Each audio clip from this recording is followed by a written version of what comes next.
नमस्कार दोस्तों, आपका स्वागत है हमारे चैनल सोशल श्रब्स पर, जहां हम इतिहास के उन महान क्षणों के बारे में बात करते हैं जो आज भी हमें प्रेरित करते हैं। आज का वीडियो सिख धर्म के 10वें गुरु गुरु गोबिंद सिंह जी के द्वारा लिखे गए जफरनामा पर आधारित है। जफरनामा का शाब्दिक अर्थ है विजय का पत्र या जीत का पत्र, और यह कोई साधारण पत्र नहीं था, बल्कि यह एक ऐसे योद्धा और महान संत का संदेश था जिसने अपने धर्म और सत्य के लिए अपने परिवार, अपने लोगों और अपनी जिंदगी को दांव पर लगा दिया। सन 1705 में गुरु गोबिंद सिंह जी ने यह पत्र मुगल सम्राट औरंगजेब को लिखा, जो अपने समय का सबसे शक्तिशाली शासक माना जाता था। लेकिन इस पत्र के जरिए गुरु गोबिंद सिंह जी ने औरंगजेब को उसकी अन्यायपूर्ण नीतियों और झूठे वादों के लिए कड़ी चेतावनी दी थी। आज हम इस ऐतिहासिक पत्र के गहरे अर्थों और संदेशों को समझने की कोशिश करेंगे। दोस्तों, 17वीं शताब्दी का अंत सिख इतिहास के लिए एक महत्वपूर्ण समय था। उस समय मुगल साम्राज्य अपनी चरम सीमा पर था। औरंगजेब का शासनकाल रिलीजियस इंटॉलरेंस और उत्पीड़न का प्रतीक था। इसी दौरान गुरु गोबिंद सिंह जी ने 1699 में खालसा पंथ की स्थापना की, जो अन्याय और अत्याचार के खिलाफ सिखों की स्वतंत्रता का ऐलान था। लेकिन इस संघर्ष की कीमत गुरु गोबिंद सिंह जी को अपने 4 पुत्र साहिबजादा अजीत सिंह, साहिबजादा जुझार सिंह, साहिबजादा जोरावर सिंह और साहिबजादा फतेह सिंह की शहादत से चुकानी पड़ी। छोटे साहिबजादों को तो सरहिंद के नवाब वजीर खान ने क्रूरता से दीवारों में जिंदा चिनवा दिया था।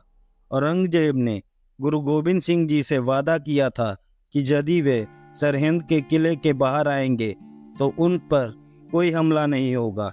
लेकिन उसने विश्वासघात किया और उनके काफिले पर हमला करवाया। इस और विश्वासघात के बावजूद गुरु गोबिंद सिंह जी ने संयम बनाए रखा और औरंगजेब को जफरनामा लिखकर उसके अन्याय का विरोध किया। अब आइए जानते हैं जफरनामा के मुख्य संदेश और उसकी गहराई को।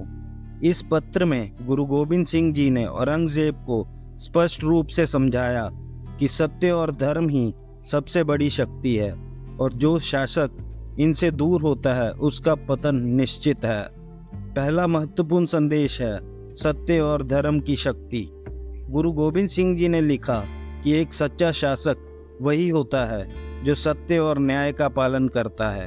उन्होंने औरंगजेब को याद दिलाया कि उसके झूठे वादों और विश्वासघात ने उसे कमजोर बना दिया है। दूसरा संदेश है औरंगजेब की नीतियों की आलोचना।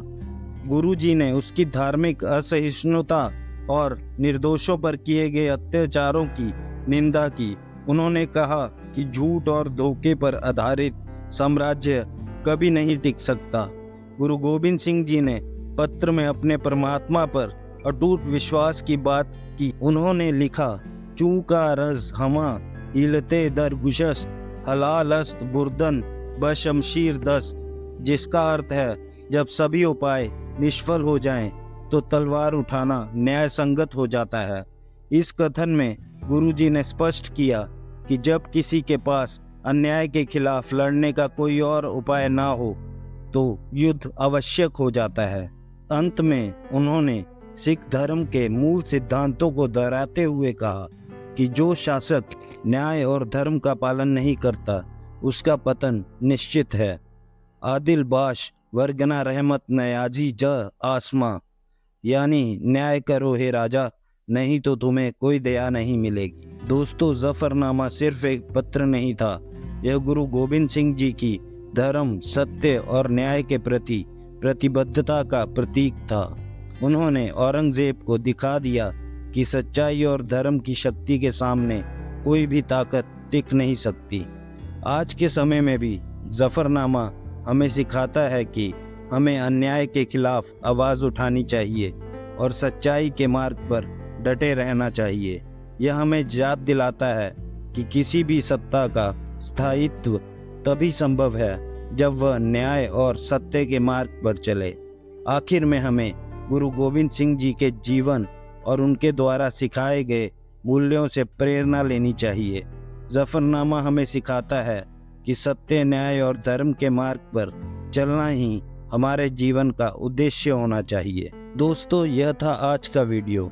अगर इस वीडियो ने आप में कुछ भी नया, कुछ भी अच्छा ऐड किया तो प्लीज़ इसे लाइक करें और हमारे चैनल को सब्सक्राइब करके बेल आइकन भी प्रेस कर दें।